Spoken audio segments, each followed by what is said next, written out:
ஓகேவா? Egg egg bhurji.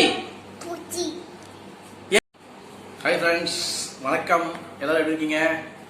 So இன்றைக்கி நம்ம சூப்பரான ஒரு டின்னர், சரிங்களா? இது வந்து என்ன ஒரு இந்த ஸ்பெஷாலிட்டினா, நம்ம மதியானம் செஞ்ச ஒரு டிஷ்ஷை வச்சு, அது மீந்து போன டிஷ்ஷை வச்சு நைட்டு வந்து அதை மாடிஃபை பண்ணி சூப்பரான ஸ்டைலில் நம்ம செய்வோம். யூஸ்வலாக நம்ம டின்னருக்கு என்ன செய்யறதுன்னு கன்ஃபியூஸ் ஆகும். ஸோ இதுவே செஞ்சு பாருங்கள், உங்கள் வீட்டில் எல்லாருக்கும் பிடிக்கும். என்னன்னா எக் புர்ஜி வித் பாவ் பன், சரிங்களா? எக் புர்ஜினா நம்ம முட்டையை நல்லா ஸ்க்ராம்பிள் பண்ணி நம்ம பொடி மாஸ் மாரி பண்ணி கொடுப்போம் ஆக்சுவலாக. ஸோ நம்ம இப்போ அதுமாரி பண்ணாமல் மதியானம் நான் வந்து சால்னா வச்சேன், எம்டி சால்னா. அந்த சால்னா வந்து லைட்டாக மாடிஃபை பண்ணி முட்டையை போட்டு சூப்பரான ஒரு டிஷ் செஞ்சுருக்கேன், சரிங்களா? அது கூட நம்ம ஒரு பாவ் பன், சூப்பரான பாவ் பன் வச்சு நம்ம இன்னைக்கு சாப்பிடுவோம். டிஃப்ரெண்ட்டாக இருக்கும். வாங்க நம்ம எப்படின்னு பார்க்கலாம். ஓகே, இப்போது எக் புர்ஜி நம்ம பண்ணிடலாம். இது வந்து பாவ் எக் புர்ஜி. இன்றைக்கி நம்ம பாவ் வச்சு எக் புர்ஜி செஞ்சு சாப்பிட போகிறோம். இது எக் புர்ஜினா நம்ம வந்து ரெகுலராக பண்ணுற மாதிரி வெங்காயம் தக்காளி அப்படிலாம் போட்டு பண்ண போகிறதில்ல.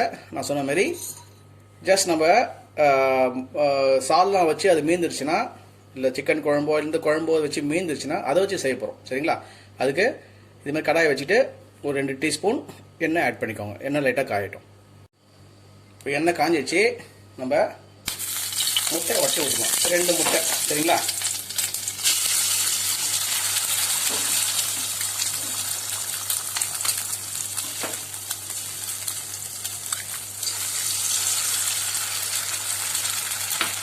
ரெண்டு முட்டை உடச்சி ஊற்றிட்டு ஜஸ்ட் ஒரு மிக்ஸ் கொடுத்துருவாங்க.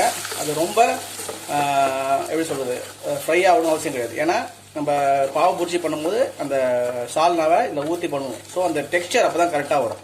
அந்த எக்லேருந்து சேர்ந்த டெக்ஸ்சர் வந்து கரெக்டாக வரும், சரிங்களா? இப்போ பாருங்கள், லைட்டாக அப்படி ஸ்க்ராம்பிள் எக் மாதிரி இருக்கு பாருங்கள். இந்த ஸ்க்ராம்பிள் பண்ணியாச்சு.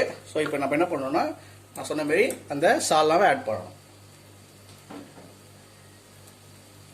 நம்ம ஏற்கனவே சால்னா ரெசிபி போட்டிருக்கோம், எம்டி சால்னா. ஸோ எம்டி சால்னா ஜஸ்ட் நான் கொஞ்சம் ஆட் பண்ணிக்கிறேன். ஆட் பண்ணிவிட்டு நல்லா மிக்ஸ் கொடுத்துருங்க. அந்த எக்கு வந்து இந்த சால்னாவோட கலரையை மாற்றிடும் பாருங்கள். பாருங்கள், இந்த கலரையை மாறிடுச்சு பாருங்கள். ஸோ லைட்டாக திக் ஆகிடுச்சு.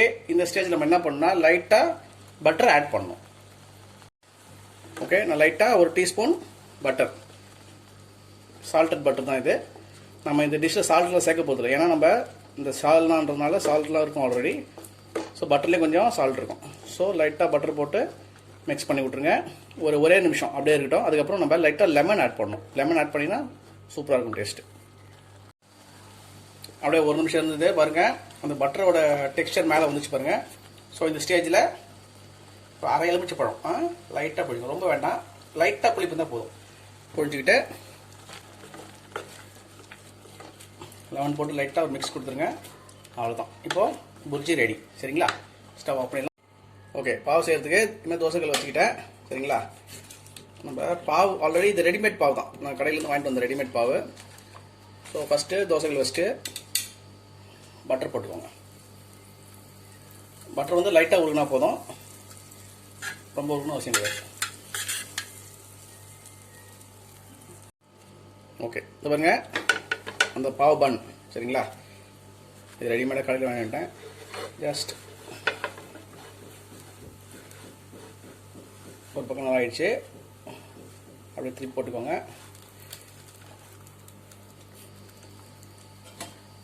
நல்லா அப்படியே ப்ரெஸ் பண்ணி ஜஸ்ட் ஒரு கிறிஸ்பினஸ் வரும். அது வரையும் லைட்டாக ரோஸ்ட் பண்ணிவிட்டு நம்ம எடுத்துடலாம். பாவ் 2 பக்கமும் ரோஸ்ட் ஆகிடுச்சு, எடுத்துடலாம், சரிங்களா?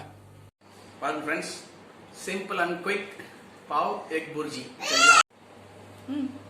நம்ம தனியாக அந்த புர்ஜி தனியாக ரெடி பண்ணவே இல்லை. நம்ம வச்சு இந்த சால்னா, நம்ம மிச்சமான சால்னா வச்சு முட்டையை வச்சு சூப்பராக அந்த மிக்சர் கொண்டு வந்துட்டோம்.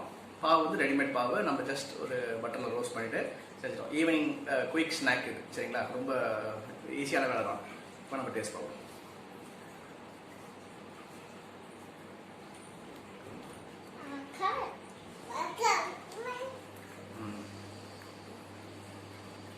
டிஃப்ரெண்ட்டாக இருக்குது, சூப்பராக இருக்குது.